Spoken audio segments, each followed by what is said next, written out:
I think we can do this. I don't hear anything, but I feel like I'm wearing prop. These are prop headphones anyway. I don't need to hear anything, right? Yeah, you can take those right off. I just didn't want to make you feel like you had to be the only No, guy. I feel like such an outcast here on my own podcast. Welcome to the Full Charge Power Hour. I'm here with Bryan Erwin. Make sure you pledge on Patreon, patreon.com/The Full Charge. And a new leg of the Bro Adjacent Tour starts. Boston on the 17th, on to Hartford on the 18th and 19th, and Charlotte, North Carolina, April 27th. Woo! It's just been mayhem here. You're already exhausted from your tour, but that's good. Well, first of all, we'll get into the tour in a second. But I did this thing where, let's even just back up a little bit. The amount of shit going on with the computers and the apps and the things you have to do just to schedule things and just to show up to things. Like last night I went to a basketball game at the Clipper Stadium. Okay. Intuit Dome. Oh, are they all high tech there? Well, yeah, so you have to, download an app as per usual. If you're going to go someplace, you have to, everyone uses a different app in other words, I'm going to this Crime Junkies Live podcast. I'm taking my wife on this weekend, and you've got to get the StubHub app and the AXS app just to go see this show. And while I'm doing that, I get a text that from the people we're going to the basketball game with, you have to create an Intuit Dome app, and that asks you for facial recognition so that when you go to this venue, which is amazing, by the way, it's like the future. You can just walk into stores, like little 7-Elevens they have there, and pick up a beer and walk out, and it just charges your face. Charge that to my face, baby. That right there. I got so much credit. That was on this thing. Turns out you had more credit in your face than you realized all along, Grandpa. And they do a little quiz on the Jumbotrons. And the Jumbotron is so good, you can't even watch the game. Like you're just watching the Jumbotron. But anyway, they have little quizzes, and you can play on your armrest. Like Scottie Pippen, B. And it gives you the percentage of people that got it right. And then they ask you to cheer, and they have like a noise meter, which I think is bogus, but whatever, they do it anyway. And my point is, I went to schedule this time, and then I walked in, and Brendan was working on the studio, which looks fucking awesome, by the way. If you look at a video from a month ago, it was just us over there. We were probably going to be asking to be released from our hostage situation. No. Now we're halfway to like a real studio. Yep. I would say more than halfway. I'd say we're like 80%. Yep. Now all we need is some better visuals, but even so. Well, does that mean getting rid of me? I mean, I don't understand what that means. No. You are part of what makes this podcast handsome. According to the spam I got the other day regarding this was great. What? What's spam? I finally went through my job. By the way, your whole story about going to a basketball game, not once did you ever bring up basketball at the game. I like the basketball game. No, but I think it's funny. There's so much that has nothing to do with the actual game. They're almost saying to you, we know you're not going to watch the basketball game the whole time. Yeah, and because they also have like so many shows going on. Like Roscoe, what's his name, that sings that song, Turn Up? I mean, I could not be older or whiter right now. But I never heard this song. It's like 12 years old. Yeah. And the actual guy came out like it was the Super Bowl. The halftime show had a celebrity.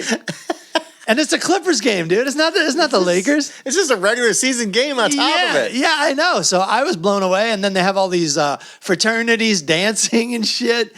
And the people singing, obviously the Star Spangled Banner, but dudes sang another song beforehand. I think there's another, like, Resistance national anthem going on right now. That's what it is. Yeah, and so we heard that. And I was like, cool, is this just what we're going to do? Is Francis Scott Key finally getting screwed over for the most overhyped song of all time? Matt doesn't love America. No, it's just not crazy. No one's crazy about that song, dude. And I say that as somebody from Baltimore. No, it's just you were okay with your face being allowed to purchase beer with your face. You got excited about that. I am not. In fact, you didn't. Okay, you didn't say it like you were okay with giving away your face. I'm not okay with it. I didn't fill out that information. Oh, you didn't. So you couldn't and go. I had to pay. So it's optional. I had to pay with a credit card like I was Amish. Oh, so it used to be change, right? Like grandmas and grandpas at the store paying with like nickels and dimes. And so now you're this generation's grandma, grandpa. Yeah, like I'm handing over a $20 bill. Yeah, they're like, oh boy. They're like, first of all, that doesn't cover a soda here. Second of all, we need at least a credit card from your ass. And I even like the guy flipped around the computer when I actually did pay with a credit card, and I gave him a tip, and then just like all this shit showed up on the screen, and I was just like, dude, did it go through? I felt like so like first of all, he already called me sir, and I was already like feeling like so old and out of it, but the guy was so cool. I wanted to make sure he got his tip. I was like, did you get the tip? And he's just like, enjoy the game. You need to go.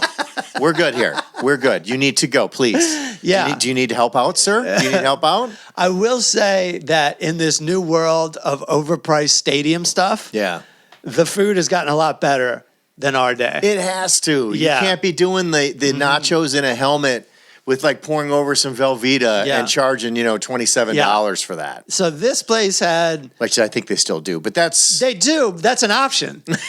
But then if you want to take out a loan from Citibank, you can go get... They have like Korean fried chicken. Like that's what's cool. They're making this place very LA and like very like culture. So in other words, there's Korean fried chicken there. Right, of course, which is fantastic. And I had a good time.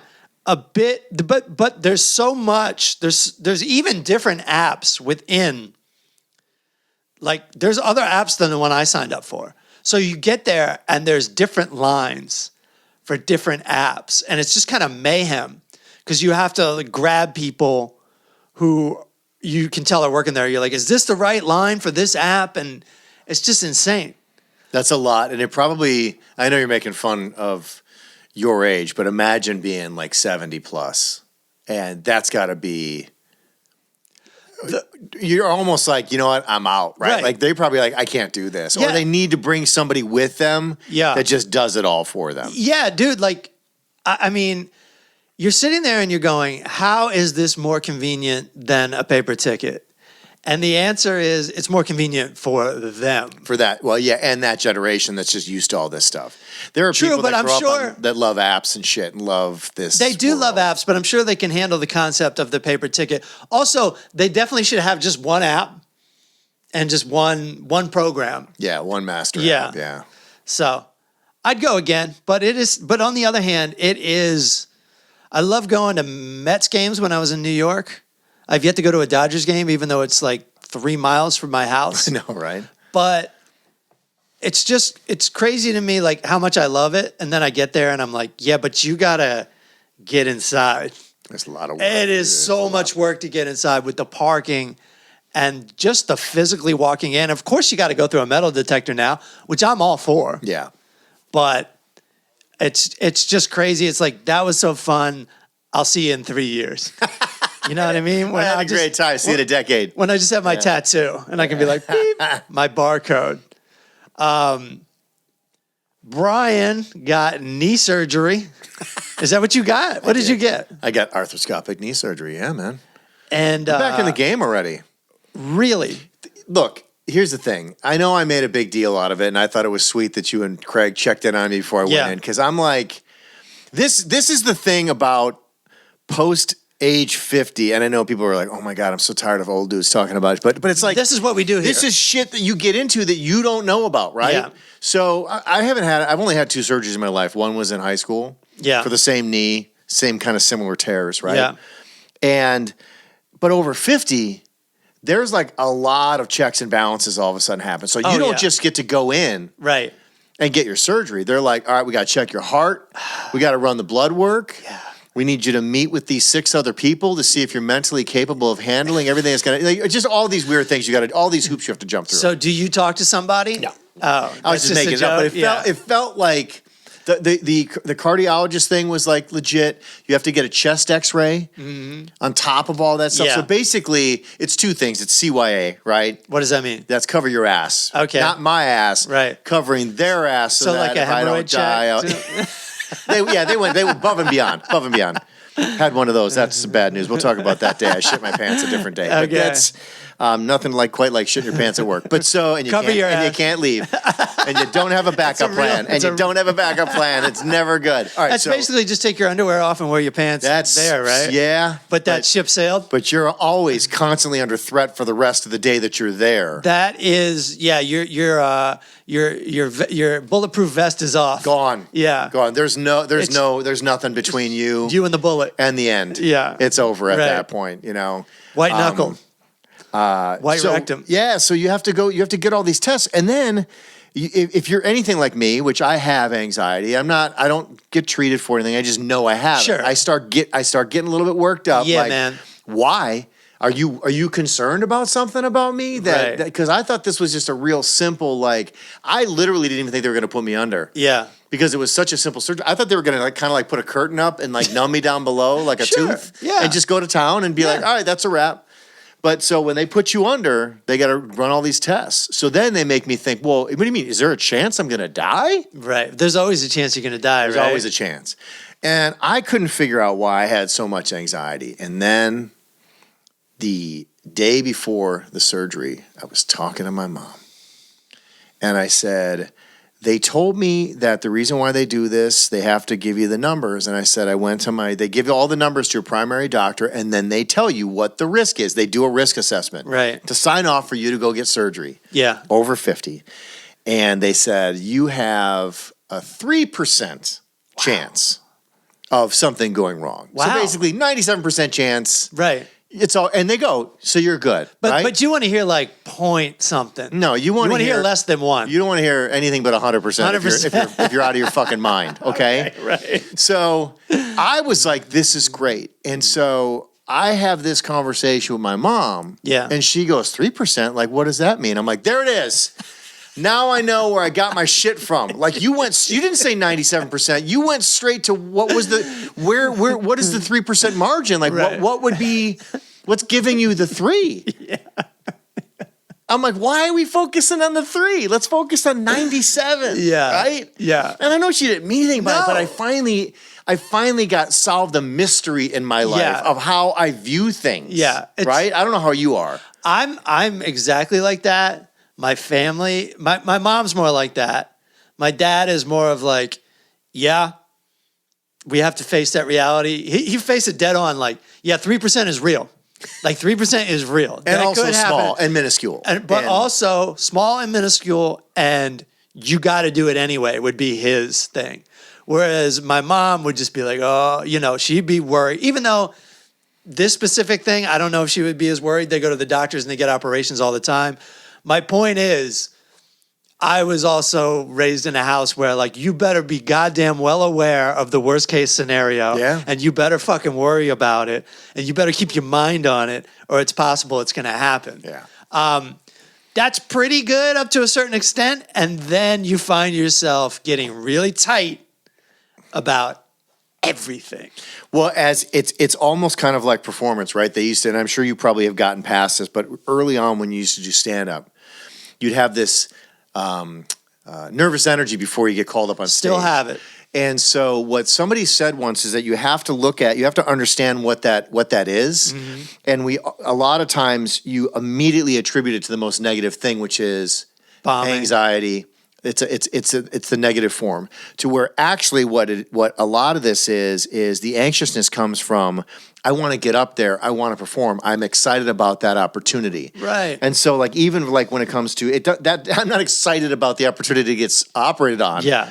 But I was misreading the let's go. It's been because when you schedule these things, it's a month and a half out. Yeah. And you have to go through all this crap. At some point, you're like, let's wrap it up, folks. If this is going to happen, one way or another, whether it's I'm going to see the white light or I'm going to come out of this game. Can we just let's go? I don't want to wait any longer. If it's like you said, if it's happening, right? So the best part was I go in, simple surgery, it lasts 8 minutes. I went fully under. And I wake up, and the whole thing about being put under is they tell you, don't get up and start like, making phone calls and cutting deals and like buying new cars and shit because you're a little bit like loopy, right? And it is easy nowadays. You can fuck around on your phone and buy a Hyundai. Yeah, exactly. You Carvana the shit out of that. Our new sponsor, Carvana. So I wake up and they're like, "Oh man, you came out of that really quick. It's great. We'll probably get you out early." I'm like, "Yeah, okay." Like remember, I was at nothing. I was at darkness.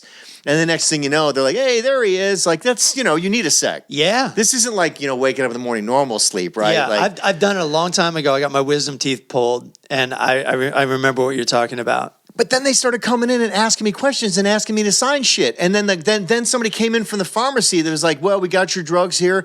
There is a copay you need to pay." Like, and I'm like looking for my credit card. Like, I'm like, I just got out of surgery. My wife is in the other room. Yeah. Could have easily handled all this. Dude. And they're like coming at me with all sorts of form. And I'm like, yeah, absolutely. Right. I'm like, well, how much do you need? I mean, you guys take cash, credit? What do you want? You want?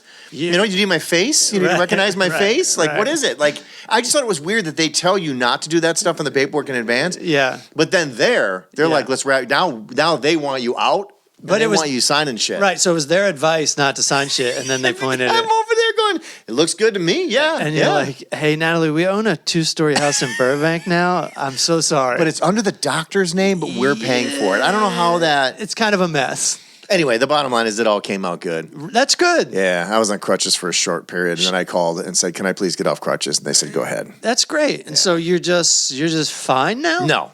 Okay. No. It takes about 3 months for the body to fully heal and the swelling to completely go down. So I do walk a little bit like an old man for a little while, but at least I'm not in pain anymore. That's all I give a shit about. I can sleep at night now. Yeah. No, that's nice. And that's really again, nice. I can sign things again. Yeah, in clear conscience. Just pay your monthly bills. Still don't know how much I gave away that day, but Oh, that's what I was going to tell you. They almost operated on the wrong knee. I had 4 conversations with them on the phone over and over again because my doctor brought it up. They said, "So we're signing off on your left knee." I'm like, "No, you're not. Yeah. This is a right knee operation." Oh, my God. And she's like, "You need to call them first thing." So I call them. They call me back. Right knee, confirmed, right knee. Another person calls me. Their surgery, they do pre-op, call me. "All right, we're going to operate on your left knee." I'm like, "Nope, it's the right knee." And I even made a joke at home, like, should I put an arrow? Yeah. An X on my knee, as a joke. Yes. I get there. The doctor comes in and he goes, "All right, so we are going to be operating, looks like on your left knee." I'm like, "No, dude, my right knee." And even the nurse that was there, she's like, "Doctor, would you like me to put a box around the area that we're going to be operating?" Yeah. Like, no, I don't need to do that. Yes, you do. I was just like, dude. Yes, you do, motherfucker. Yes, you fucking do. This is like the 17th operation you're doing today. And you need to get it together. That's the problem. That's why he's just referring to the notes that I made sure we're supposed to be right. Because I heard about somebody that I know went in for kidney surgery. They only had one good one left, and they took out the fucking wrong one. Dude, that shit happens. That happens all the time, it seems like. And it's so crazy because you just spent the first part of this podcast talking about how much paperwork and how much red tape you had to go through, and then they still will get it fucking wrong. Moments before go time. Yeah. They had already started tapping the vein. Right. I mean, imagine. Yeah. So I'm always paranoid, and this is much smaller potatoes, but I'm always paranoid that my wife always brings my cat in to get the nails trimmed, but she calls it declawing. And I'm like, you got to stop using that word. It ain't because you're going to fucking throw that word out one day, and then our cat's not going to have any fucking claws. Yeah. And you might as well cut its head off because that's the biggest depression a cat can have. And so, like, every time the cat comes back from the trim, I'm like checking the claws. I'm like, are they there? But it's not even legal in California, I don't think. And they would have to put the animals completely under. Or do they put the animals under to No, they just sit there and click. Yeah. But I wasn't there. Yeah. I don't know what they did. I know it seems like a stupid question, but have you ever seen an angry, very, very upset cat? Those things, they believe at that moment, if they're high strung enough, that they can murder you, and they will try. Of course. Yeah, no, they get strength that I have never seen in my entire life. Before my cat trusted me, I couldn't put it in a to-go bag, a little travel bag. It defeated me. This little 10-pound fucking thing. I had to get like a friend over to help. It's like Mortal Kombat, bat versus cat. Yeah, and it trusts me more now. But it's fucking crazy, man. How's your anxiety on a flight? Like, say there's turbulence. Oh, where are you with that? I'm out. You don't like it. I stay calm internally. I have to, I almost, thank God I took a few acting classes in my life because I'm like, you don't want to be the guy that riles up anybody else or they think you're a freak. Sure. But I'm pouring sweat. Yeah. Not a fan at all. Yeah. You know, but we went through a situation once where I didn't know if the plane was going to land. Yeah. So I have that too because I saw all sorts of stuff happening. Yeah. When you start seeing like, you know, flight attendants looking out the window at the wing and going, huh, and then calling the pilot out, and he's going, huh, and no one's reacting, and I'm like, I mean, unless this is a Twilight Zone episode where that dude is on the wing, right? Like something's not right. By the time Leslie Nielsen shows up, you're like, I don't know about this. So I have a little bit of that because he even got on the mic. Dude cranked on the mic. Yeah. And here's what you don't want on a plane. Now, if you had this experience, you don't want the thing where it goes boom, and then you hear this. Before he says anything. Right. You're like, no, dude. Yeah. Don't ever do a dramatic overbreath. Right. But to be fair, they do that just about like, looks like we're going to get in early. Very pleasant weather in Burbank. So there's that moment where you clench, and then he's like, "Oh, we're on point." Yeah. He was like, "I want to be honest with everybody. Yeah. When there's a problem, I'm like, bro, what is going on right now? Just sweating. He's slow rolling into the problem. But again, they slow roll everything. It's like you have to be an AM smooth jazz DJ to fly a plane. You got to be like, welcome to W Coast. So he was like, yeah, there's something we can't get our landing gear down. And I like to be honest with the people that are flying, and we've been working on it now for a while. We're gonna keep circling until we can figure out what to do. And he was like, there is a chance we may not be able to get it down, which means we'll have to sully this belly. shit. Yeah, you have to belly land it. And he's like, but there'll be all there ready to go. And sure as shit, at the last second, that shit came down. But dude, man, I was on the flight with my kids. And the whole time I'm like, do I have to give a speech to the family? Right. Like, if this is it, Dad loves you. And like everybody else on the fucking, and this is that weird thing. And this is why I'm only telling this story because this goes back to you're talking about the turbulence thing. Why I don't, even though I'm freaking out, I don't move. Yeah. Because I look around at everybody else and they're like, it's just a part of flying. Like, or at least in my mind. Right. Well, I thought that's what was going on. And when we landed, no one applauded. Yeah. Like, I thought everyone was going to be like, holy shit, right? Yeah. Me and you? Yeah, like, I thought too. Like, nobody reacted. Yeah. And I thought, was I the only one that really got worried about this shit? I doubt you were the only one. And here's the weird thing about people and groups of people is like they are really convinced that nothing bad is going to happen. I guess, isn't that a good place to be though, probably? I think it's a great place to be because if you're going to die either way, and then also by that respect, if you're going to die either way, who cares if you panic? You're just going to be dead. And then on top of that, probably maybe in 30 years you'll be dead. Like, who even cares about that? Right. But my thing is, first of all, you're with your whole family. Yeah. So that's good. That means nobody has to miss each other. Okay. All right. Well, that's a weird way of looking at it, but sure. I think it's great. Like, we all got to go sometime. You're not going to know. You want your kids to live a long life. That's the heartache of this. Yeah, I would die angry. But you're not going to know. I would die angry on their behalf. Right. So my last thoughts were they got screwed. Like me, I'm like, you've done your part in this earth. Yeah. And so you're walking up to the cockpit and you're going to fight the pilot for fucking this up. Me, when I have like mixed feelings about it, I'm like, all right, we could die now. And I'm like totally okay with it. That doesn't mean I won't freak out when we're descending towards the earth. That has got to be sheer terror. Because you just know that you're going to face like serious physical injury, and that is terrifying. You fly a lot. So have you ever had one where the turbulence hit and somebody got clocked in the head? No, not clocked in the head, no. What about overheads falling in, any of that kind of stuff? Nothing? No, I've never. So never that bad. I never, but it seems like as soon as they fired all those FAA people, it's been nothing but turbulence. Have you ever hit one where it's dropped quite a bit? Hold on, I want to retract and say I don't think the FAA is responsible for turbulence. It's just that like it's in your head that the plane's going to crash. Yeah. Okay. You know what I mean? What were you going to ask? No, I was going to ask you like what's the.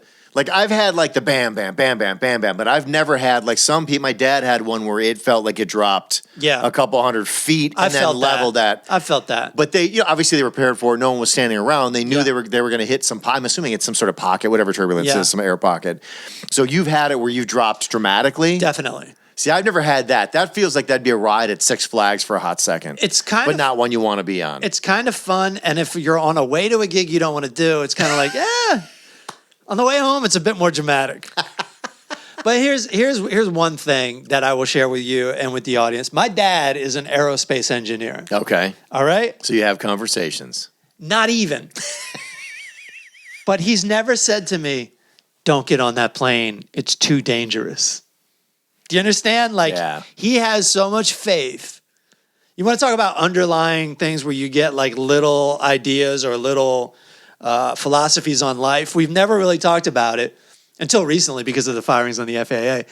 But he is, and I did this weird thing too, where I got the idea from John Madden when I was a kid. I was like, I don't like flights. I don't like. John Madden only goes in a bus because John Madden to flights is like what's her name for autism? Jenny McCarthy to autism. It's like there is no real. It's just their personal fear has now turned into a blanket. Right, and I heard that and I go, that sounds like a good fear. Right, but then and at one point my mom was like, I can't believe. She just told me, she goes, your dad thinks it's so crazy that he's an aerospace engineer and you're scared of flying. And I wasn't really scared of flying because the first opportunity I got, I just took it. And I've taken hundreds of flights at this point in my life. But it's just funny that I would ever have that fear. And I even brought it up with like all those planes started crashing immediately. And my dad, all he did was kind of bitch about and he never talks about politics, but he kind of bitched about like blanket firings, like how crazy that was. But he still was not like, don't get on the plane. Right. Because still the percentage, even with that high rate, is so fucking low. Yeah. I made a rookie mistake. So unhappy with myself going to Louisville because I was like, I'm in seat D, like 23D. I'm good. That's an aisle. Yeah, you're right. Yeah, okay. Well, I get on the flight, and it's even weird for an airplane to do this. I get on the flight, and one side is just AB. Oh, I was going to ask you, did you get stuck in the twofer on one side that causes you to not get the aisle seat? I'm trying to figure out how. So you'd be C, D, E, which means you're middle. Yeah, so I was in the middle, and I was so fucking angry because it's more than just the discomfort of the middle seat. It's the idea that you fucked up. And now you're flying all the way. And there was no direct flights to Louisville. I don't know what's going on in Louisville. My wife looked at a flight. She was in Houston. She wanted to go to Louisville and visit me. Just no flights from Houston to Louisville. Like, what the fuck? Where does it stop? Anywhere but? And then it goes there? I'm thinking, and I didn't really look at the screenshot she sent, but I was thinking like there was just no way to get to Houston on that particular day, which sounds crazy to me. Maybe I didn't look at it properly. Anyway, I went to Charlotte or Atlanta. I went to Atlanta. Let's first. Talk about the people that surrounded you shoulder to shoulder. Yeah. Your new friends. Yeah. As basically you're the boss. You're the middleman. Right. You're in charge. Mm-hmm. The person to your right wants to get out. They got to go through you. Yeah, true. The person on your left technically can ignore you. Yeah. Easier. Yeah. Right? Unless you got to get out. Right. I'm a good guy as far as letting people out. Do you do pleasantries or do you everybody just puts their fucking head down and no one? No, I don't talk to anybody. But if you want to get out and I'm on the aisle or I'm in the middle of the seat, I've been in your position. Come on out. Go to the bathroom. You don't want to sit there the whole flight. Like, go ahead. It does suck when, and I've been taking some great flights lately, like afternoon flights, like flying in a day early, just giving myself that luxury. Yeah. Who cares about like making that extra money? Just like live a pleasant life. But there have been so many times where I'm taking a flight at like 5 a.m. or like even a red eye. And when somebody wakes me up, it's just like, I could kill you. Like, I fucking hate you. I'm taking this personally, you know? But no, I'm a good seatmate. I don't talk to you, and then I will let you out. That's the most it. interesting dynamic, social experiment in the history of humans is the fact that you can sit next to another human for 6, 8, 10, 12 hours, never get their name, never know a damn thing about them, and both of those people, I mean, you're talking like literally rubbing elbows and shoulders. Knees. Yeah, and never once. That's another thing I do well. I don't go into other people's zone, other people's imaginary line. I'm big. I'm 6'2" and I'm wide. Yeah. I have wide shoulders and long legs. Somewhere along the line, there's going to be some bumpage. Even if I get an aisle, I'm getting knocked off by the cart. Yeah. Because I will lean towards the aisle to cut the middle person some slack. Yeah. And I pay the price because I get taken out. Yeah. And they don't apologize. Nobody gives a fuck. It's just boom. Yeah. It's like no coming through. No, nothing. Nothing. Just boom. I get clocked all the time. Yeah. But to your point, like, not only do we not get to know everybody, it would be considered a horrible flight if we did. Yeah. Well, what's the fear? You're not gonna connect with someone, and now it's worse. So we've found a way to literally sit within less than an inch of a human being and be like, we both subconsciously know we don't need to know each other at all. I think the fear is we will connect, and then our solitude will be disrupted. But you kind of feel like you don't want to talk to anybody. You kind of have like your patience for other people goes down in a flight situation when you're more inclined to be like, that guy's an idiot. Like just based on what they're wearing. Like, that guy's an idiot. Like, what's this guy doing on my flight? You just start to dislike the people around you. It's really fucked up. I had a couple on a red eye. I was taking the boys back home from Wisconsin, and there was a couple that was going at it that had met on the flight. It was I think it was a flight attendant who was coming back from somewhere. You know, like they can get on a plane and fly. Yeah, deadhead style. Yeah, and it was next to some dude who clearly was married because his son took his ring off. At what point did he take his ring off? Well, I realized it later because my big thing was she started showing him, and this is where we even noticed it. So she had like a bigger, like either Android or iPhone, like a bigger one. Yeah. And I was like, she held it up and she was showing him like her having sex with people. And I was like, what the, like, what airline is this? I don't even remember. I fucking would. I fly that all the time. And by the way, I don't know for sure if she's a flight attendant. I thought she was. Anyway, my point was, whatever it was two strangers, no doubt about it. It was two strangers that were basically there. And so she's showing him all these videos and he's looking at them, and then all of a sudden the blanket comes out. Yeah. And that's when I know some like stuff is going. But my whole thing was like 9 times out of 10, if I'm by myself, not my fucking business. Sure. Not appropriate, but not my fucking business. Right. I'm not going to be that guy. Yeah. But my kids are there, so I have to be worried about what they're going to see. Totally. So I have to spend the whole time, so they get to have fun. Yeah. I have to spend the whole time making sure that they never look over there. Otherwise, you have to have a talk like, when a man loves a woman very much, he gets a blanket out of the first class area and puts it over his lap. Here's a tissue. So yeah, I was glad when that part of it was over. Yeah. Because I was just like, just whatever you guys are going to do, just, get the handy done and move on. Yeah, let's make this quick. Wrap it up. But I got to give it to these people. I couldn't handle that kind of pressure. That's a lot. You know? That's a lot. I don't know what would happen if you got busted. I don't know if that's considered a federal offense. Yeah, maybe. Like a federal sex offense. I don't know. Like, I'm making shit up. But you know what I'm saying? Like, if your dick hits the air, that is a federal offense. And now you're like a national sex offender. Is that what it is? Yeah, and you can't even go to Canada and start over because they're serious up there. So I don't know, and I know it's a thing for people to want to do that stuff on planes. I know that's like it's like I don't know what you would call that. Like you get high off. It's of a thrill-seeking thing, and it's kind of like it's really just a checking off a box on this list. that you're supposed to do in life. But by it being a box, it makes it that much more not fun. Like there's an objective to like a sexual act. Yes. A public sexual act.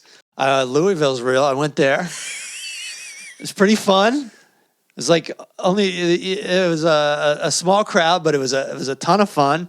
Drove up to Cincinnati, and there was this cool club where it was kind of like a bar gig, but it was kind of like a cool like hipster bar gig, run like a comedy club on the first night.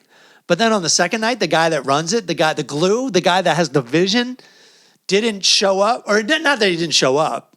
He scheduled somebody else to run the club. Oh, okay. But it was just like these kids, like these 23-year-old, 25-year-old kids, and they didn't get the room together in time. And so when they started, they go, spotlight doesn't work. Oh, boy. So then it was just like lights on in the room. Okay, so now you're more like a regular human being having a conversation with a regular It goes group of from being people. such a cool show to being so like tacky and gross, and as one audience member told me, awkward, because you're just and it's not a big crowd, so you're just scanning the same faces for like 50 minutes, 55 minutes, and it's too much. Not to mention, there's like at both shows there were like, we've seen this a million times, like these young pretty girls who don't know to shut the fuck up. Well, they don't have to. They're just shouting and shouting and shouting and shouting. And of course, there's no security. And of course, I'm past the point of being the bad guy at a show. Like, I'm not going to yell. You never have to be your own bouncer at your own comedy show. It's like, the way I see it, they'll hate her. As soon as I show my substitute teacher skills. And by the way, they're just not going to leave. I'll get in an argument with them and then they just won't leave. Right. And then both shows were like that, except the second show, they figured out the lighting, so kudos to them for that. But then there was just like nonstop heckling from basically 2 points in the room. And so I'm just like, boom, boom, boom.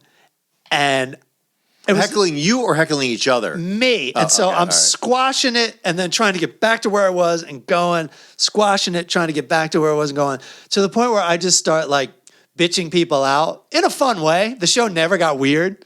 It always remained fun because I went past the line of trying to be professional. I was just like, you shut the fuck up, I'm doing it. And at one point I was just like, I don't need you people. I was just doing this whole thing, which could be horrible, but it was actually great because like they were on board for that kind of fun. Okay. And I kind of knew that. I wouldn't take it there to be nasty.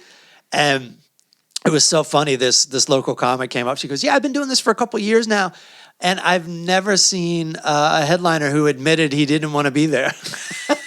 Which is what I'm not trying to do now. I'm like always trying to do a professional show. And trust me, this is still a very professional show. I still wanted to give them a funny ass, great show. I kept a good attitude. That's the difference, is the attitude.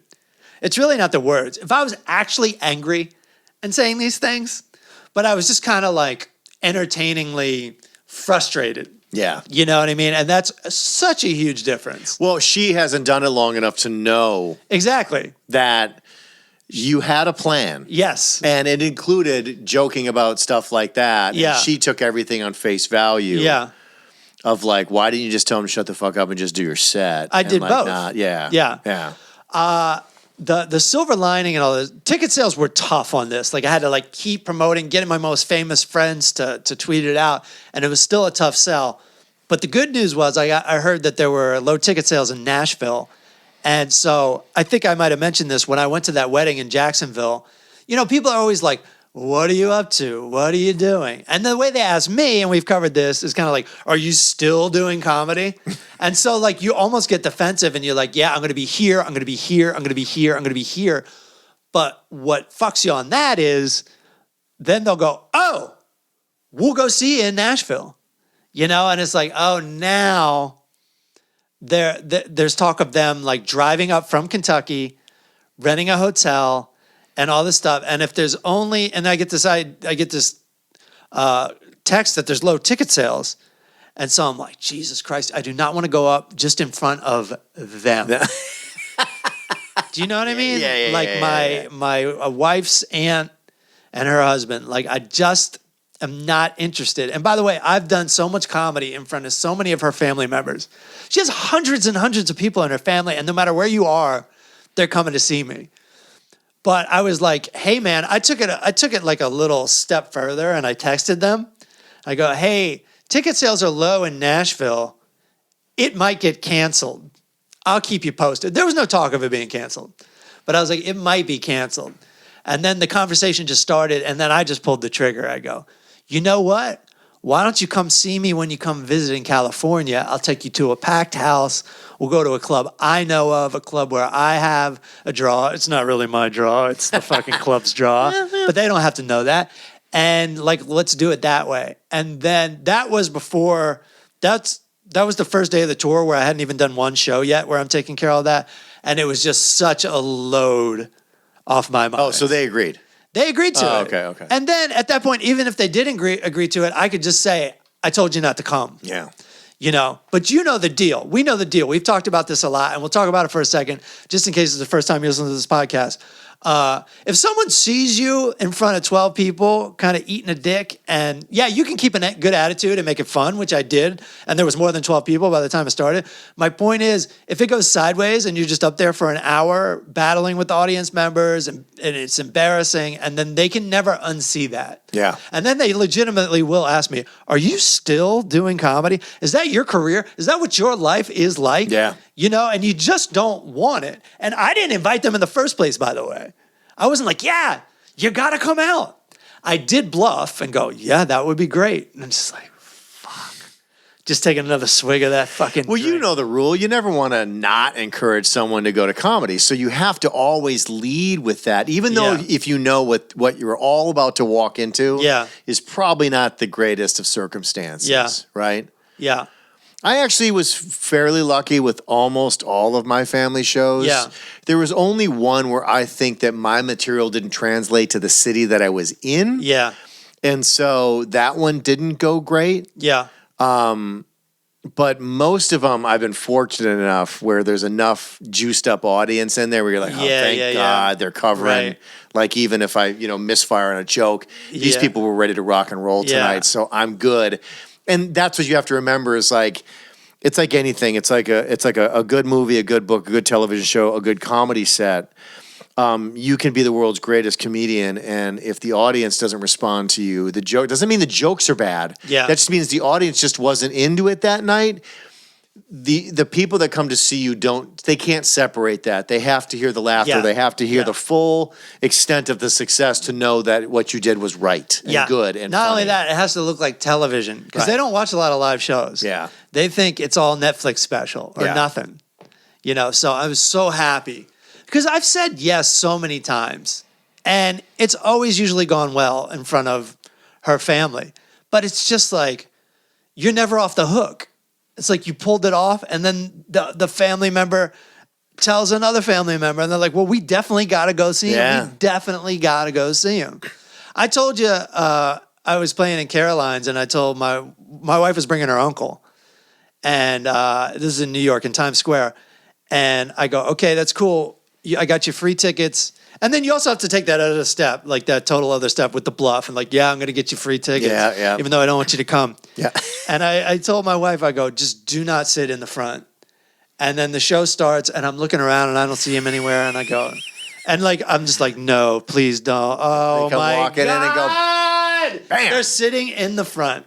Bam. And so I just had to do the whole set. Like I'm throwing a ball over their heads. Like I'm just not. Looking, because I've had a bad experience at that club where I was opening for Steve Azizi, and some people from my my hometown came up, and like Caroline's is kind of tough, especially taking the bullet. And this girl from these people are heckling me in the front. They're just heckling me, and then one of them goes, "She went to your high school," and I look over and it's somebody I went to high school with, and it's just like the worst fucking experience of all time. And like, I acknowledge it and I start talking about it, but the audience isn't really on board for the entertainment of this. It's just me really fucking nervous, really fucking awkward with like 13 minutes to go, and I'm just sweating, dry mouth. You can't, it was one of those shows where you just can't turn it over. You can't sell it. It's not going to happen. It's not going to work. And I even heard somebody talking to Steve Renazizi afterwards, like, yeah, we felt so bad for him. Oh, there's nothing worse. There's that one. And then when you do a show with a group of people, and even though you do well, someone does really well, and they're like, hey, great show tonight. Oh, I mean, you were good too. Yeah, I mean, there's always like those little, because they don't know they're giving a slight. Yeah. Like you don't need to, you don't have to say that you pitied me. I know, right? Like, I hate to laugh at you when you're talking about she went to high school with you. There's always, not every show, but there's enough shows when you do enough comedy that people are like, but how about we talk about this? Or how about we focus on this? And you're like, do you understand the concept of live performance? Right. Like, did anybody at any point in time in the introduction of what was going to happen tonight say, and hey, by the way, if you have any ideas, don't forget, bring it up to that comic on stage. Yeah, you do that at the circus? You know what I mean? You're like, juggle that out of your ass. You know, it's so, but it's funny you should say that because my return to Louisville, I was there in 2012, and I was like, it was like a drunken mess of a time in my life. It was a crazy week, and my opener was like really good and local and like totally connected with the audience, and then I was up there just trying to be a dirtbag, trying to be Doug Stanhope, basically, you know, and this guy comes up to both of us afterwards. And he says to my friend Patrick, the opener, he goes, you just like loved him and told him how great he was over the moon. And then he turns to me, he goes, I hope you find your way. Like, not just I hope you find your way with comedy, but I hope you find your way in general because you seem fucking like lost. You know what I mean? And then, that weekend, was he right? Is that how you felt? So right. And I even was like hooking up with this horrible woman. Like I knew she was horrible, but I was still hooking up with her. Anyway, nice enough, girl. I hope so. This is dark madness. This is dark mat. Darkness. This 2012 was a dark year for me. I don't even have time to get into the recipe of that, nor do I really want to relive it at the moment. Black lipstick.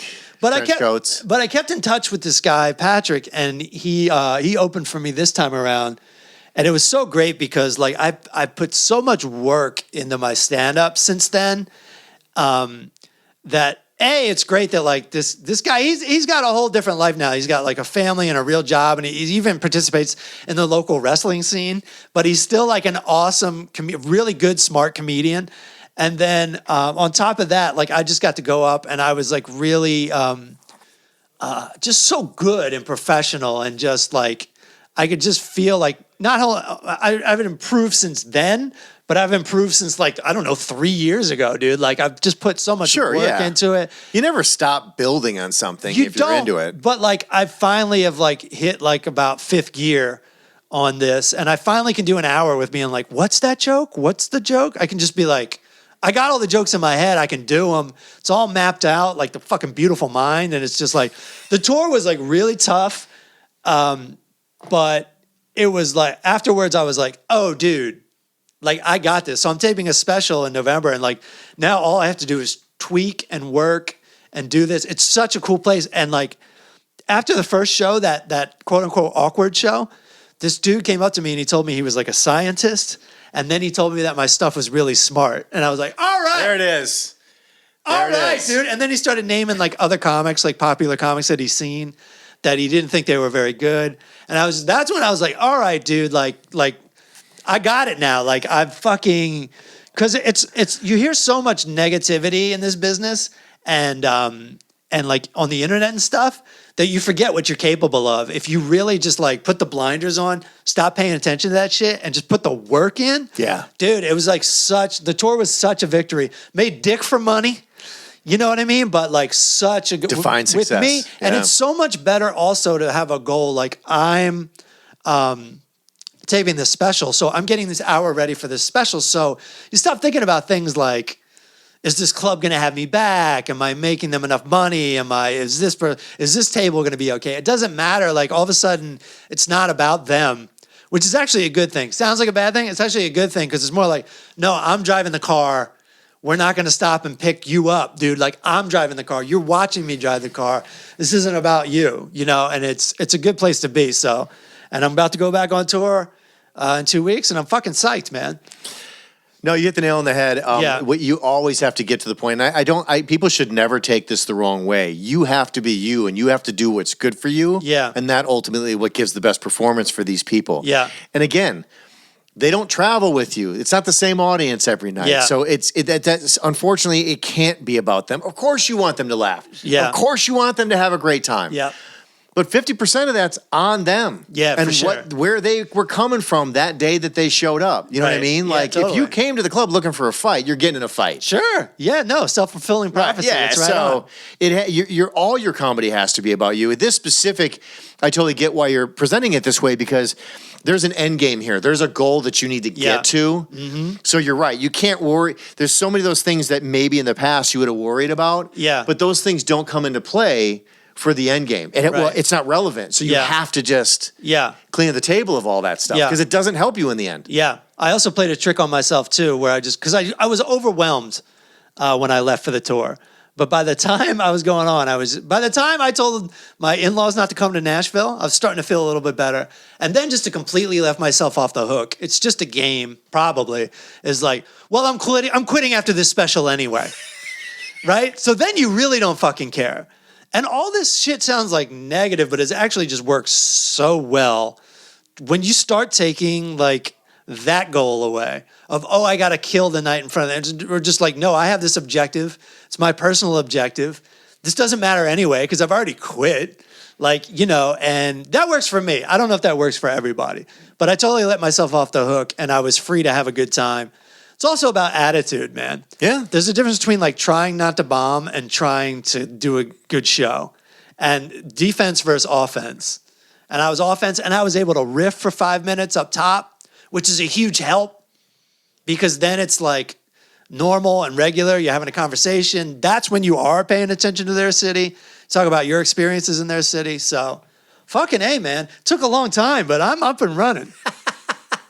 I remember Louis Anderson said to me once, he's like, the audience, you got to stop looking at the audience like they're your enemy. Exactly. Because he would say to me, he goes, you have all this great material, but he goes, you're so insecure about yourself, not the comedy, but you're so insecure with yourself that you get up on stage and you're immediately at odds with your audience. Yeah. And he goes, why are you putting yourself in that hole? Right. He's like, just do what you do. Yeah. They'll come along. Yeah. But he goes, when you come up there and your attitude is like, you guys, I know you're going to hate me. So, like, he's like, why would you do that? Well, you know what that is? We were in the open mics too long. Yeah. There's probably some truth to that. There's a lot of guys that start in the Midwest or whatever that, like, they're immediately playing professional shows. Yeah. Whether it's a guest spot or an open mic, there's still like a local audience that will go see that.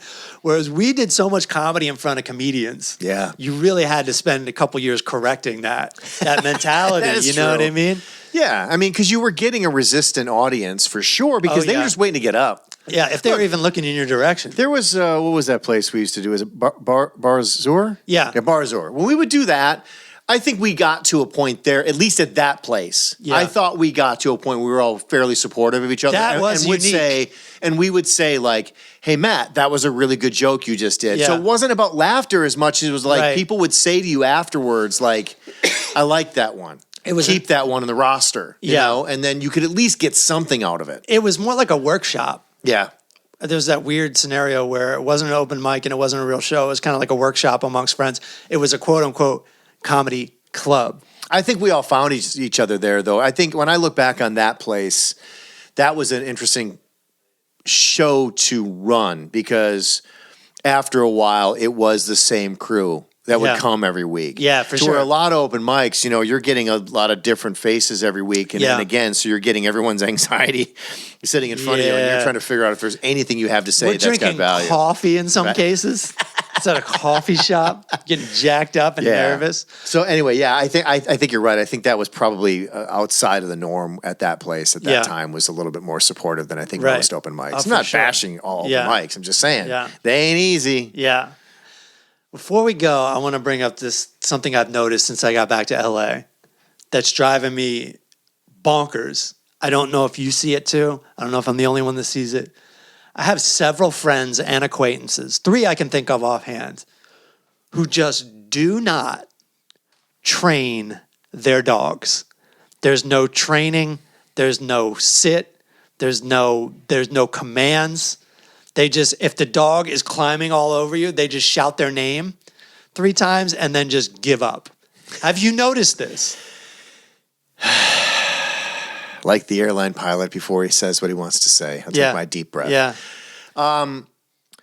Yeah. So, and you and I have already talked about this. I have two very, well, no, about my dogs. Yeah. So we have 2 bigger dogs. We used to have small dogs. We have 2 bigger dogs, and they both are not anxiety. They reactive. We have reactive dogs. So we're very hypersensitive to that.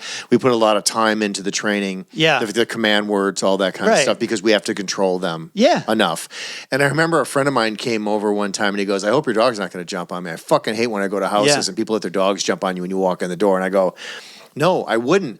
But I was so disarmed by the way he approached it. But I understand. He was like, I don't need your fucking dog doing this to me. Yeah.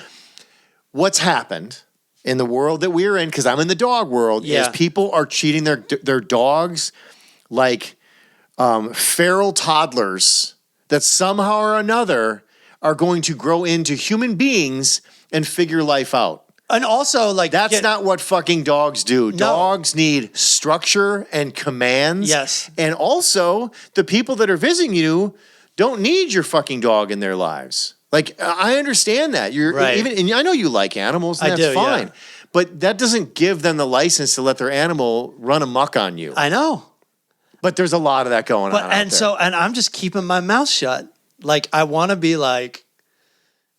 just even ask the question, is this dog trained? But I know the answer, so I just keep my mouth shut. You're asking the question. I think I'll take it one step further of this dogs figuring out life and becoming more mature thing. I think people are actually scared of like traumatizing their dogs or like making their dogs not like them. But a dog can never dislike you. Like, you can train your dog and they'll only respect you more. Yeah, they're once they're imprinted with you, people forget that the only world that they know is you. I know. Like, they don't. Animals, once you you bring them into your house, you limit where they go. You limit what they do for the most part. So literally, their whole life is you. The minute you bring them in, you're fucking putting sweaters on them and fucking bows in their hair. You know what I mean? And letting them walk around with fucking shoe mittens on and all this stuff that they don't want to do. Right. They're doing it because they think that's what you want. Right. Right? Totally.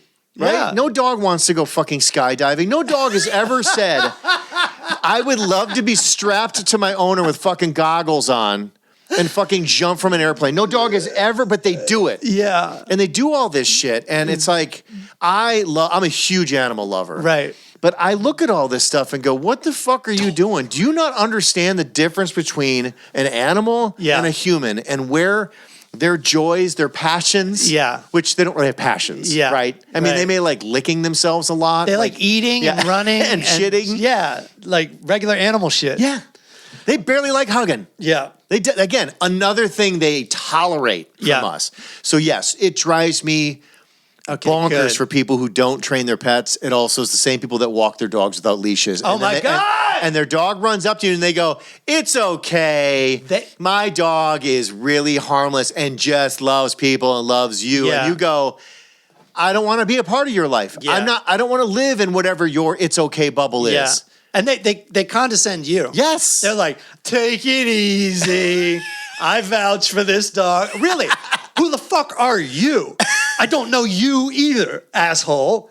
And chances are, if the dog's not on a leash, you're a fucking dickhead. So I will tell you, one of my dogs, I don't know why, but he turns other dogs into assholes. Okay. He's got this thing. I don't know if it's pheromones on him or whatever. And so this woman would constantly be walking her dog without a leash. And the dog came over to him. And I was like, yeah, you might want to get your, oh no, my dog won't do anything. Her dog starts going fucking ballistic. Right. And she's like, oh my God, I can't believe this happened. And I'm like, I can. Right. Now get your fucking dog and move away. Right. Oh, this is just so out of the, I'm like, again, it's a dog. Anything can happen. Yeah, dude, I saw right on Vermont in Los Feliz, I saw this dog was tied up to like a bike post. You know that move where people go in the store and they just tie their dog up and trust society as a whole? Yes. And then this cute girl was walking her little tiny Paris Hilton dog past it. And the dog just fucking bit the small dog and would not let go of it. And the girl was just freaking out. And I'm just watching from across the street like, wow, I wonder how this is going to go. Because there's still no owner of this other dog who, and by the way, probably doesn't teach it any commands anyway. If that dog does that, yeah, like, that's not the first time that dog has done that totally shit. And the fact that dude was like, I don't care. Yeah. Dude. Yeah, my niece has been bit by a dog that's just tied up to a fucking tree or whatever. It's so fucking crazy, dude. By the way, I want to be very clear. I never hate the animals in these situations. No way. I hate the people that are attached to the animals because they're the ones that have created this chaos. Them, yeah. Created the chaos. So the answer is, yeah, next time you might want to say something and be like, hey, have you ever considered, you ever thought about I feel like that's like suggesting headphones to somebody watching TikTok out of their phone on a train. But whatever, we'll see how it goes. I'm so happy because when you took that deep pilot breath, I thought you were going to be like, Matt, you don't understand the trauma that dogs go through when you tell them to sit. But no, this is part of owning a dog. When we got one of our dogs, we brought in like a hardcore trainer, and my wife, she's the soft one. I'm soft too. But she was like, I want a dog that's going to snuggle. I want a dog that's going to wear sweaters. I'm going to have a dog that's going to want to, just be, she wants him to be as human as he possibly can, but within reason. Sure. She's not irrational. Right. She still does all the things that I talked about you should do as a responsible dog owner. Yeah.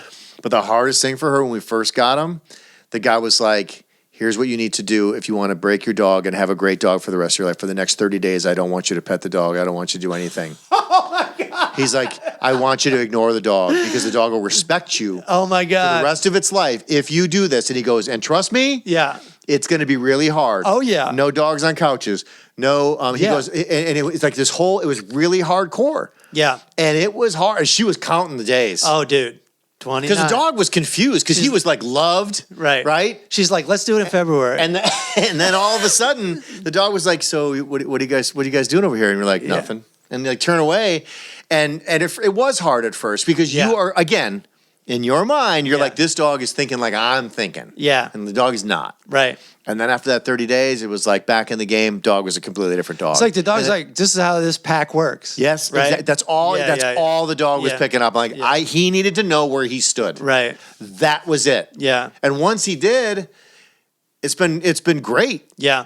He's like, you know what I mean? Like, it's just. I'm going to try that with my wife this month. Yeah. Turn your back on her. Yeah. Nothing. No touching. The funny part is I can't even try that on my cat. My cat will try to fucking kill me in my sleep. We're not talking about we're not talking about a cat. I've had cats, dude. I told you my cat tried to kill. I sent me to the emergency room twice. Right. My cat. No remorse. No regret. After he passed away, I found a whole book of drawings of like the ways he wanted to kill me. So I know how cats think. They were all scratches on veins. We got to go. Thanks for listening to the Full Charge Power Hour. Pledge on Patreon, patreon.com/The Full Charge. And catch me on tour. TheFullCharge.com has all the details. I'll be on the East Coast in 2 weeks or 1 week. Later.